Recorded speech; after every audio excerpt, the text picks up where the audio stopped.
Habang gumagawa kami ng dokumentaryo sa isang komunidad sa Metro Manila, nakarating sa amin ang impormasyon tungkol sa isang batang 11 taong gulang. Base sa mga kwentong narinig namin, madalas pagala-gala ang bata at posibleng biktima ng pang-aabuso. Para alamin ang buong kwento, hinanap namin ang kanyang pamilya para humingi ng permisong makausap ang bata. Nais rin naming mailapit ang kanyang kaso sa mga otoridad.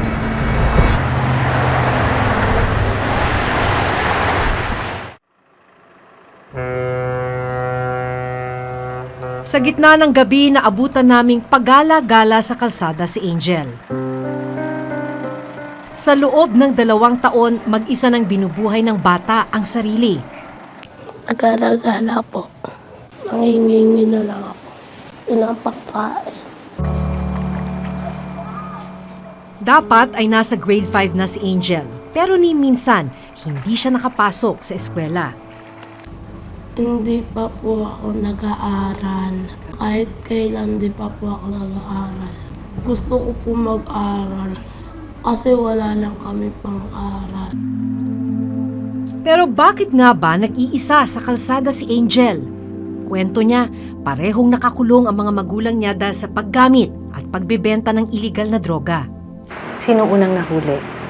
Papa ko po. Andun kami sa bahay namin nun. Tapos nahuli siya bigla. Pagkagising namin ng may pulis na may pumunta na. Nagbibensya siya ng shabu. Pagbenta niya ng shabu, ay nahuli na siya. Ay nahuli na siya. Ano kaya, iyak na iyak kaya si mama. Yung unang iyak ni mama, naimatay kaya si mama. Ikaw umiyak ka? Oo, iyak na iyak nga ako eh. Naglumpas ako sa bahay. Sinong sunod na hinuli? Mama ko po. Ano nangyari nung sa mama mo? Droga po. Nakita mo na ba uli yung nanay mo pagkatapos nun? Di pa po. Simula nung naaresto siya, hindi mo pa nakikita nanay mo? Sino na ang kasama mo simula nung maaresto nanay mo? Lola ko tsaka mga tita ko. Parang kumusta na yung naging buhay mo nung wala na yung nanay mo? Ano na nangyari? Ang masaklap, kailangan raw ngayon gumawa ng paraan ni Angel para makakain. At habang nagkikwento si Angel, sinabi niya sa amin kung ano ang pinagdaraanan niya. Binibigyan nila ako ng pera para mabukin nila ako. Para mabuking. Saan ka dinadala? Sa mga madilim. Yung mga bata, yung mga nagpapadyak. Tapos yung nagbabangka. Binibigyan nila ako ng pera. 20, 5, 10, 2. Tapos anong ginagawa mo doon sa pera? Ilang pagkain. May pagkakataon din daw na tinatakot siya nang nanghalay sa kanya. Pag ayoko, papatayin daw nila ako. Pag hindi daw ako sumama, matakbo na lang ako. Kumpirmadong naging biktima siya ng prostitusyon. Sa mga panahong nasa kalsada siya, nangyayari ang pananamantala kay Angel. Dahil sensitibo ang mga sumunod na kwento ng bata, pinili naming hindi na ito idetalye. Pero oras na malaman ang totoong kalagayan ni Angel, agad naming nakipag-ugnayan sa Department of Social Welfare and Development at sa isang NGO para matulungan at ma-rescue ang bata. Ang mga kinuwento ni Angel, alam ng kanyang kaibigan na itatago namin sa pangalang Nicole, 12 taong gulang. Humingi kami ng permiso sa mga magulang ni Nicole para siya'y makapanayam. Natakot ako ba kasi sa susunod ano nang mangyari sa kanya eh. Lagi niya pong ginagawa yung pagka wala siyang pera. Tapos pag ginawa niya po yun, magkakaroon siya ng pera. Tapos kakanta siya, tapos bibili siya ng pagkain para po makakain siya. Tapos hatian niya po ko. Sa pakikipag-usap namin sa atin ni Angel na itatago namin sa pangalang Erica, 20 taong gulang, nalaman naming bago pa man makulong ang kanilang mga magulang, naging biktima na ng panghahalay ang kanyang kapatid. Nakapagsampa sila noon ng kaso laban sa nanghalay sa bata. Kinuwento niya po sa akin yun na ganun nga po. Tapos yung na-rape po siya nun, sabi niya po sa akin, ate, inano po ako ng matanda. Gumanon po siya sa akin. Tapos sabi ko, sinong matanda yun? Sabi niya, yung nag-ano po ng sidecar. Hindi pa raw doon natapos ang pang-aabuso kay Angel dahil nasundan pa ito ng 2 pang panghahalay sa bata. Meron pa po yung isa pong uling matanda. Yung pangatlo po, yung nangyari po yun sa kariton po ng yelo. Doon po talaga may nangyari sa kanila. Tapos kinuwento lang din po sa akin kasi pinatawag kami sa Maritime, doon po sa may pulis. Tapos yung tita ko po nag-file din ng kaso about doon sa lalaki na yun. Dahil kapos din sa pera, hindi nila natutukan ang investigasyon sa kaso ni Angel. Siguro po nandun pa rin kasi hindi na rin po namin napukusan yun. May nagpapadala po ng subpin, ng papel, parang subpina. Kaso lang, di namin nilalakad, di namin pinupuntahan, hearing. Kasi nga po, kulang din po pinansyal. Tapos po may anak din po ako. Patuloy pa ring dinirinig ang kaso laban sa suspect. Siguro nga po, dahil nga po sa wala siyang walang nag-aaruga sa kanya. Tapos hindi pa po nakapag-aral. Kaya po nangyayari sa kanya yan ngayon. Namimiss mo ba ang nanay at tatay mo? Opo. O lalo na nanay mo? Bakit mo sila namimiss? Kasi lagi ako napabayaan. Ano yung mga naaalala mo? Kung paano ka nung kasama mo nanay mo? Yung nandito si mama, lagi ako kumakain nun. Lagi ako mapera kay mama. Sa ngayon kasi, syempre nakulong po yung mama namin. Siya po pag-alagala. Hindi na po malagaan ng maayos ng mama niya dahil nga po nakakulong. Ang naging epekto po nun, wala na po siyang alam sa mga nangyayari sa kanya. Ipinaliwanag namin kay Erica na kailangang maalis si Angel sa kalsada kung saan siya naaabuso. Pumayag naman si Erica na dalhin ang kaso ni Angel sa DSWD. Payag naman po kami kahit dalhin po siya sa DSWD o kaya sa ampunan po para maayos yung buhay niya. Hindi ganyan dahil po pag nag-edad pa yan, pag nagdalaga pa yan, maulit at maulit yung mangyayari sa kanya. Ayoko naman po mangyari uli sa kanya. Dapat po nasa school, naglalaro pa. Hindi po yung katulad ng ganyan naranasan niya. Na-rape ng ganyan, tapos paulit-ulit pa po. Siyempre po, hindi po talaga normal sa isang bata. Sana ganyan maayos na yung buhay niya. Hindi na siya palaboy-laboy. Agad kaming nakipag-ugnayan sa City Social Welfare and Development Office o CSWDO. Kasama ang kanyang ate Erica, nagpunta sina Angel sa CSWDO.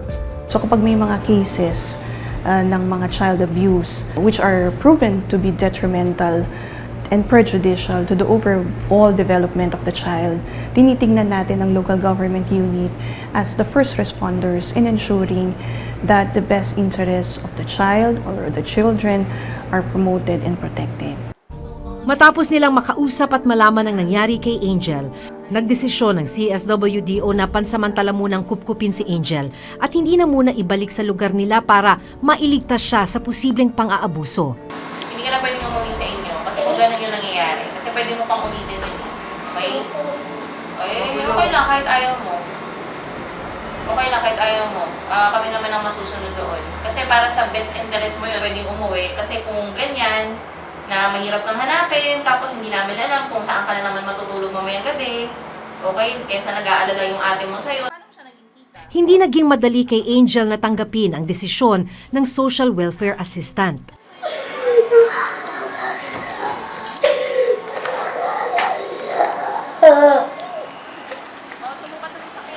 Mula po doon sa ating pakikipanayam doon sa bata, na-confirm natin na siya ay at risk doon sa kanyang komunidad. So hindi siya safe doon sa community kung nasaan siya ngayon. Hindi na advisable na siya ay bumalik pa doon sa komunidad. So minabuti na po natin na i-pull out siya at humana po tayo ng ibang shelter kung saan mas mapapabuti yung bata. Since ang ating naman pong concern ay yung best interest po ng bata.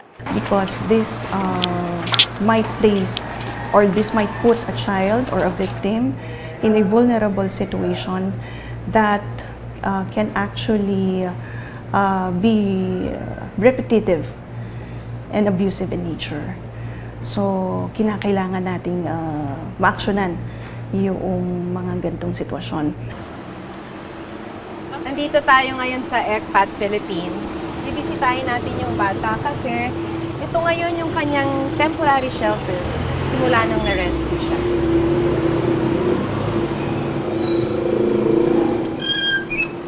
Hi po!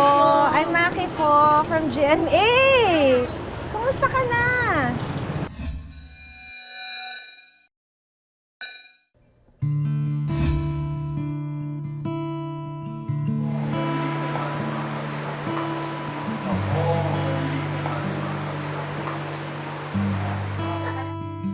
Matapos ang 5 araw sa shelter ng CSWDO, susunduin na ni Erica si Angel para ilipat sa Youth Shelter Facility ng End Child Prostitution and Trafficking o ECPAT.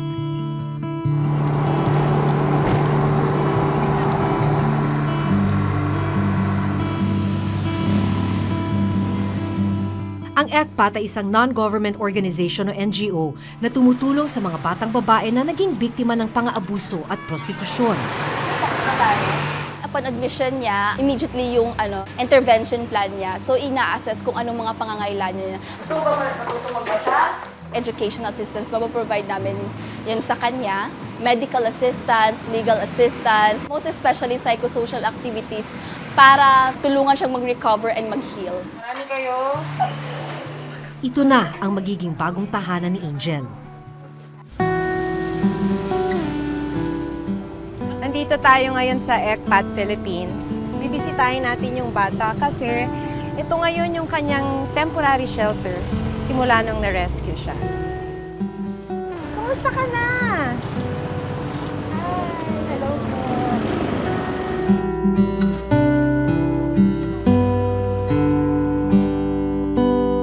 Kumusta dito? Okay lang po. Ano yung gusto mo dito? Gusto ko na tumira dito. Feeling mo dito, ligtas ka? Kaibigan mo na ba yung ibang mga bata? Lahat po. Lahat sila? Kasama ni Angel sa shelter ang 8 bata na naging biktima ng prostitusyon at sexual abuse. Yung ganitong shelter, ano yung importante na kailangang ma-provide? Lalo na kasi sexually exploited. Those are very difficult cases. Ano po namin is yung temporary protection po. Yung immediate protection talaga na yung sinafocus namin. Tapos later on, healing and recovery po. Then pinapaintindi namin na mas mabuti na nandito sila at kasi pinapaintindi din namin sa kanila na may mga karapatan sila. Kasi yun ang nawawala. Yung self-worth, tapos yung dignity, no? Yun yung unang na-erode when you're sexually exploited, eh. Nito lamang nakaraang August 8, kasama ang social worker ng CSWDO, isinailalim si Angel sa isang check-up. Pero dahil sensitibo ang kaso at menor de edad si Angel, minabuti naming hindi na idetalye ang findings ng doktor, alinsunod na rin sa panuntunan ng DSWD. Marami pa mga bata ang posible o di naman kaya ay nagiging biktima ng pang-aabuso gaya ni Angel. Sa isang pag-aaral ng DSWD, tinatayang nasa 60,000 hanggang 600,000 na street children ang nagiging biktima ng prostitusyon sa bansa. Karamihan sa kanila, walang gabay na magulang, hindi nakakapag-aral, at natuto na lang mamuhay sa kalsada. So, marami mga factors yung nagsasadlak sa mga kabataan natin sa prostitusyon. Wala silang masyadong knowledge or alam tungkol sa mga bagay na nakaka-abuse sa kanila sexually. Of course, central dyan yung poverty. Minsan nga yung mga bata mismo yung naghahanap ng pagkain para sa sarili nila. Kaya nga nagiging vulnerable sila sa mga ganito klase ng mga oppression and abuse. Ayon sa UNICEF, ang Pilipinas ay pang-4 sa mga bansang may pinakamataas na bilang ng mga prostituted children sa buong mundo. Sinasabi po dito na 1 in 5 children or 22.4% have experienced any form of sexual violence in any activity. Cases of prostitution falls into the category of high-risk degree of child abuse, hence requiring or necessitating immediate intervention such as crisis counseling, temporary protective custody. This is necessary because the child who is under such environment will be vulnerable to repetitive abusive activities that will be detrimental to the overall development of the child. Noong nakarang linggo, naganap ang hearing sa kasong panggagahasa na isinampa ng pamilya ni Angel laban sa di umano'y nanggahasa sa kanya. Mahaba-haba pang panahon bago madesisyonan ang kaso. It will take years sa kanyang pag-rehabilitation. Importante lang nabigyan siya ng supportive na environment, beneficial sa kanyang pag-heal at pag-recover.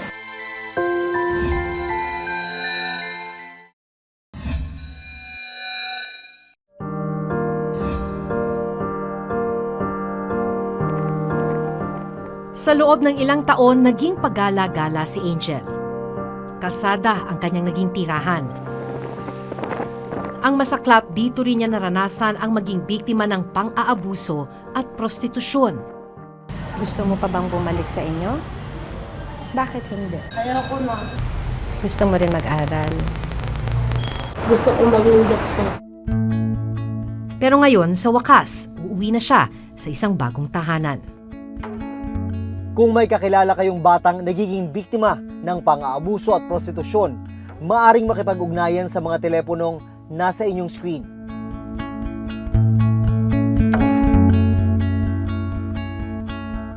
Hanggang sa susunod na Huwebes, ako si Maki Pulido. Ako si Jun Veneracion at ito nakatala sa aming Reporter's Notebook. Notebook.